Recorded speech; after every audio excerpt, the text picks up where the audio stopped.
మన ఇంట్లో ఏం వండాలో తెలియనప్పుడు లేనప్పుడు ఇలా అప్పటికప్పుడు మనం చట్నీ చేసుకొని పెట్టుకున్నట్లయితే అదే అన్నంలోకి, రోట్లోకి, చపాతీలోకి అన్నిట్లోకి చాలా బాగుంటుందండి. రుచిగా కూడా ఉంటుంది. మరైతే నేను ఇందులోకి ఏమేమి వేసాను, ఎలా చేశాను అనేది వీడియోని ఎక్కడ స్కిప్ చేయకుండా చివరి వరకు అయితే చూడండి. హలో అండి, వెల్కమ్ టు మా ఇంటి రుచులు మన పగ్గించాను. ఇవాళ మనము దోసకాయ టమాటా వేసి పుదీనా చట్నీ చేసుకుందామండి. ఇక్కడ నేను 1 కట్ట వరకు అంటే 1 కట్ట వరకు అయితే పుదీనా తీసుకున్నాను. అలాగే సన్నగా కట్ చేసి పెట్టుకున్న దోసకాయ ముక్కలు, టమాటా ముక్కలు తీసుకున్నాను. ఇక్కడ కీర దోసకాయ వస్తుంది కదండి, అలాంటి కీర దోసకాయ అయితే నేను తీసుకున్నాను. ఇందులో ఉన్న గింజలన్నీ తీసేసి ఇలా నేను కట్ చేసి పెట్టుకున్నాను. తర్వాత ఇప్పుడు మనం కడాయి పెట్టుకొని అందులోకి కొద్దిగా ఆయిల్ అయితే వేసుకోవాలి.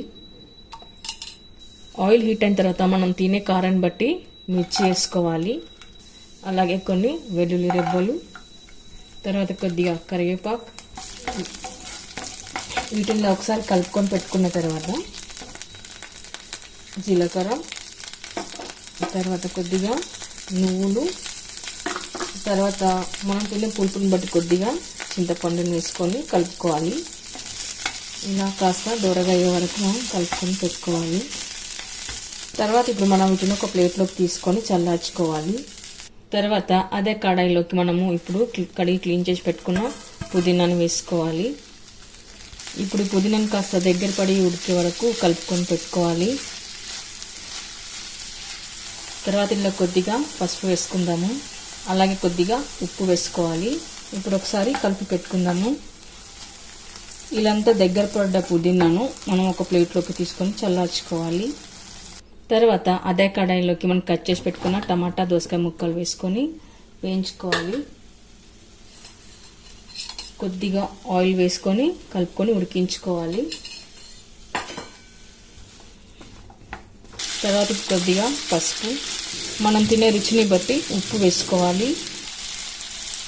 తర్వాత ఇప్పుడు ఒకసారి అంతా బాగా కలుపుకొని మగ్గించుకోవాలి. ఇప్పుడు ఈ ముక్కలని మరీ మెత్తగా కాకుండా సాఫ్ట్ కుకింగ్ సగం ఉడికితే సరిపోతుందండి. అప్పుడే మనం చట్నీ చేసుకోవడానికి బాగుంటుంది.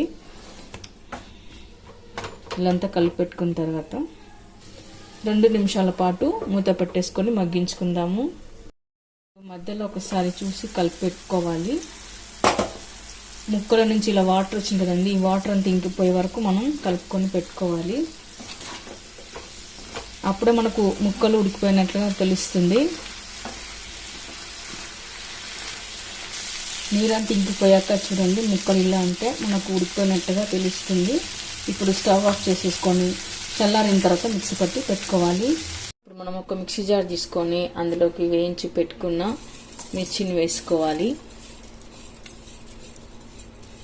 ఆ తర్వాత వేయించి పొట్టు తీసి పెట్టుకున్న పల్లీల పొడిని వేసుకోవాలి. ఇప్పుడు ఫైన్గా మిక్సీ పట్టి పెట్టుకుందాము. ఇలా అంతా మిక్సీ పట్టి పెట్టుకున్న తర్వాత ఇందులోకి మనము ఇందాక వేయించి పెట్టుకున్న పుదీనాకులు వేసుకుందాము. తర్వాత ఇందులోకి కడిగి క్లీన్ చేసి పెట్టుకున్న పచ్చి కొత్తిమీర కూడా వేసుకోవాలి. ఇప్పుడు వీటిని కూడా మనం ఫైన్గా మిక్సీ పట్టి పెట్టుకోవాలి. చూడండి, ఇలా అంతా మిక్సీ పట్టి పెట్టుకున్న తర్వాత మనము ఇందులోకి ఇప్పుడు వేయించి పెట్టుకున్న దోసకాయ, టమాటా ముక్కలు వేసుకోవాలి. ఇలా అన్ని ఎక్కువసారి వేసుకొని మనం ఇప్పుడు మిక్సీ పట్టి పెట్టుకుందాము. మీ దగ్గర జారు చిన్నగా ఉన్నట్లయితే ఒకేసారి కాకుండా 2 టైమ్స్ పట్టుకొని పెట్టుకోవచ్చు. ఇల్లంతా మిక్సీ పట్టి పెట్టినాక మనం ఇప్పుడు చట్నీని ఒక బౌల్లోకి అయితే తీసుకొని పెట్టుకుందాము.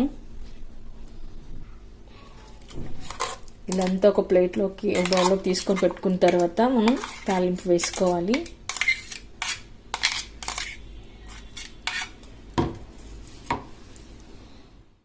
తాలింపు కోసం కొద్దిగా ఆయిల్ వేసుకొని అందులోకి 4-5 వెల్లుల్లి రెబ్బలు వేసుకోవాలి. వెల్లుల్లి కాస్త కలర్ మరక ఆవాలు, జీలకర్ర, మినపగుళ్ళు వేసుకోవాలి. ఇప్పుడు కొద్దిగా కరివేపాకు, చివరన పసుపు. ఇప్పుడు ఈ తాలింపు చల్లారిన తర్వాత మనం చట్నీలో వేసుకొని కలుపుకొని పెట్టుకోవాలి. పోయిన తాలింపుని మనం చట్నీలోకి వేసి కలుపుకొని పెట్టుకుందాము. ఓకే అండి, చూసారుగా చాలా సింపుల్గా మనం అప్పటికప్పుడు ఏ ఇంట్లో కూరగాయలు లేనప్పుడు మన అన్నంలోకి ఇలా కనుక చట్నీ చేసి పెట్టుకున్నట్లయితే చాలా రుచిగా టేస్ట్గా బాగుంటుందండి. మరి మీరు కూడా ఒకసారి ట్రై చేయండి. మీకు ఎలా కుదిరిందో కామెంట్స్లో పెట్టండి, లైక్ చేయండి, షేర్ చేయండి.